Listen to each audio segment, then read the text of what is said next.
Bir şey bilmezler. Bu sizde de salfetka şkafda olurdu. Stolun üstüne bir dənə qoyurlar say. Elə bir evdə 3 nəfər yaşayırıq. Atam mən anam. Bak 3 dənə sayır elə bir anam, bir dənə, 2 dənə, üçüncünü gətir qoyurlar. Bunu qoydun ha bura. Bu nə üçün alınır? Bunu alınıb ki anam bu salfetka burada olsun. 3 dənə qoyur ora. Vay o amanı gündü dördüncü salfetka olur orada qırğın düşər elə bir. Biz insan oldu ama şöyle salfetka götürüp əsirdiyice bu qutarı bunu atmalıyıq. Ay Allah salfetkan güya ki biz evdə qənaətçilik. İşıqlar bütün günü yanır, paltaryan bütün gün işləyir, onlar hər şey işləyir. Güya biz ad nədir? Salfetka qənaətçilik. İşte 90 qəpikdən qurban olun elə bunda qənaət eləməyə bunu bırak da yox. Ay Allah. O gün demişəm anan stola nəm salfetka götürüb bunun salfetkanı götürüb yaş elib qoyub stola. Deyirəm bu nədir?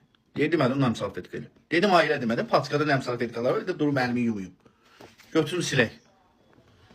Nə bilim, bu qardaş nə bilim.